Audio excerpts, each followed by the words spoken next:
Hello students, secondary 2 chemistry. Now we are studying bonds and forms of molecules, which is unit 3. Today we are going to study the ionic bond and start to study covalent bond. We have studied before that the type of bond depends on the difference in electronegativities between the two bonding atoms.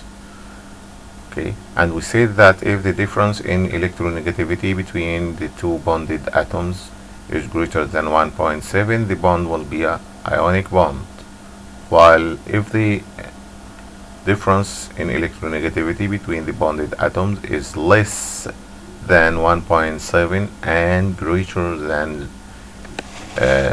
0 or even 0, the bond is called covalent bond. Ionic bond is an electrostatic attraction between the positive ion and the negative ions. How the ionic bond is formed when the difference in electronegativities between the bonded atoms is greater than 1.7. This happens when the two atoms are completely different in electronegativities. That happens when the first atom is metal and the other is a non-metal. So the bond between a metal and a non-metal is an ionic bond because the difference in electronegativities between them is very high, greater than 1.7. So if the difference in the electronegativities is greater than 1.7, the bond is ionic bond. And that happens in sodium chloride. This is a very famous ionic compound. The sodium is a metal, chlorine is a non-metal. The electronegativity of sodium is 0.9, while the electronegativity of chlorine is 3. So when you subtract 3 minus 0.9, this gives 2.1, which is greater than 1.7. So the bond between sodium and chlorine is an ionic bond.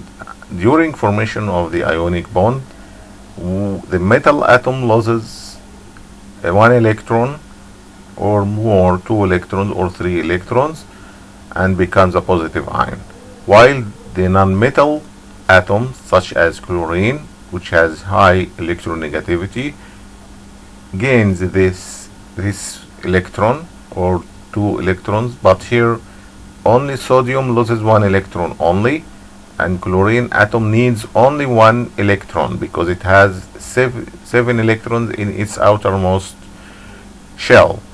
So it needs only 1 electron to form 8 electrons, and the outer energy level becomes completely filled and stable.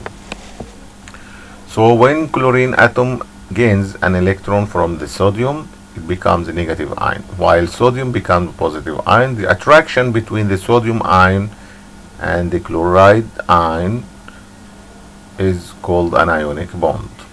Okay, this is the outer electron, which will transfer from sodium to chlorine, and in this way sodium becomes a positive ion and the chlorine becomes chloride ion. Okay, and this is called sodium chloride compound, sodium Na plus and Cl minus.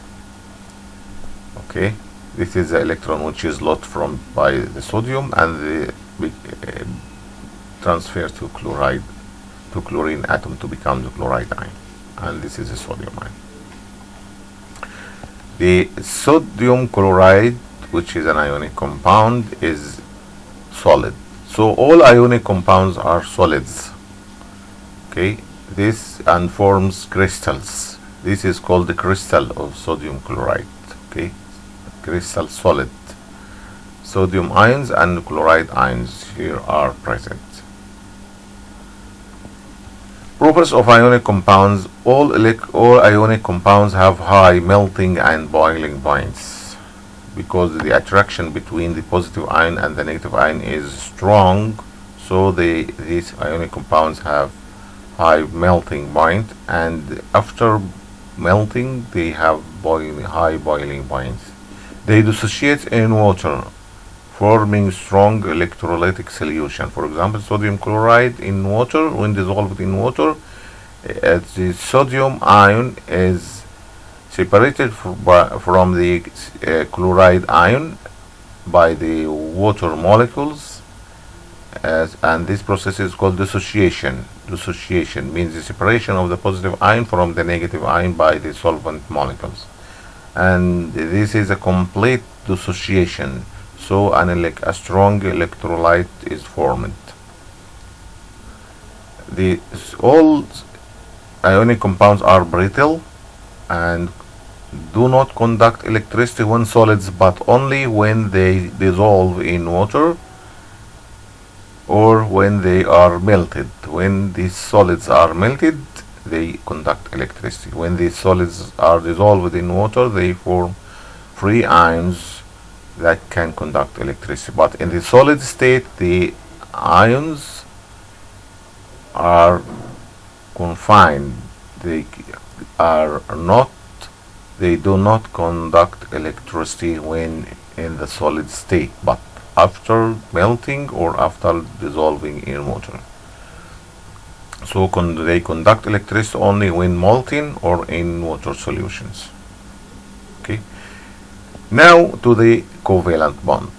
Covalent bond, as I said before, can be three types. Can be classified into three types. The first one is called polar covalent bond, and this happens when the difference in electronegativity between the two bonded atoms is from 1.7 to 0.4.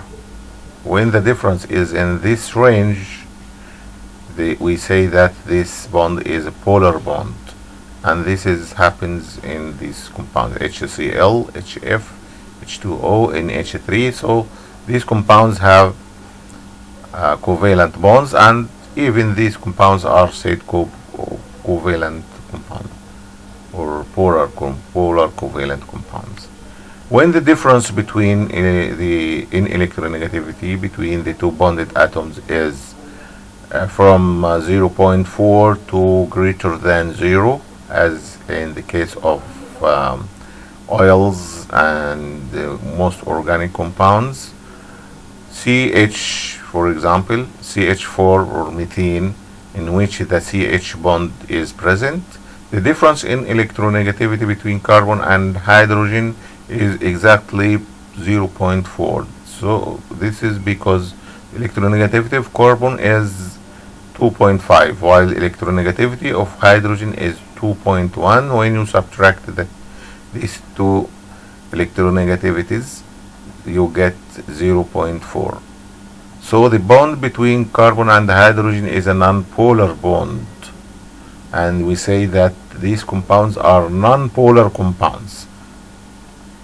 When the difference between the two bonded atoms is 0 exactly, and that happens in diatomic molecules, for example F2, Cl2, H2, N2, Br2, and so on, these compounds are having pure covalent bonds, because the difference between F and F in electronegativity is 0, and so on. Cl2, the difference between Cl and Cl in electronegativity is 0, and so on. So pure covalent bond is present when the difference in electronegativity between the bonded atoms is 0. And these are examples. This is a table for electronegativities. Okay, carbon 2.5, hydrogen 2.1, and these are the electronegativities of the elements in the periodic table.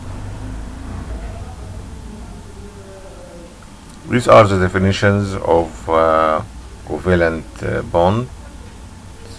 The covalent bond is a chemical bond formed between two atoms of close electronegativities by sharing a pair of electrons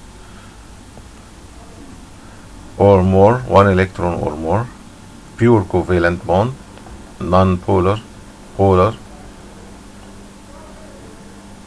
Bond pair, the electron pair which is responsible for the bond formation, while bond electrons, a pair of electrons responsible for bond formation, while free electron pair, free, this is bonding electrons or bond pair, but these are called free electron pair.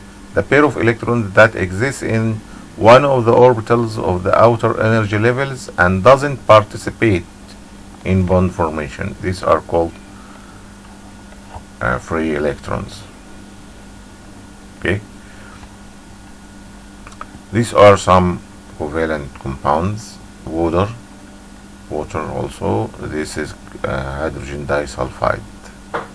Carbon dioxide is also a covalent compound, but this is an nonpolar compound, although the CO bond is polar.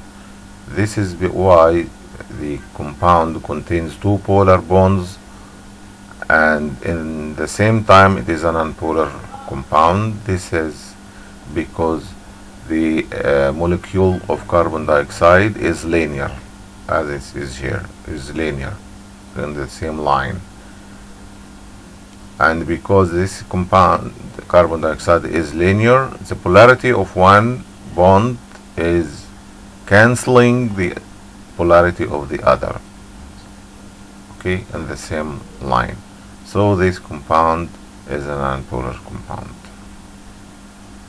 These are examples for this is a polar compound, this is a polar compound, but because this is not in straight line compound. This is only two atoms, but there are three atoms in the same line. Okay, now we arrive to the end of our lesson. We say thank you for listening.